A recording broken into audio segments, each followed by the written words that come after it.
just been playing around today a lot, and I think I love this.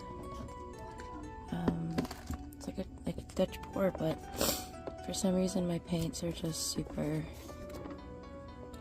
spectacular today. I think it's because the iridescent paint is just like, whoa.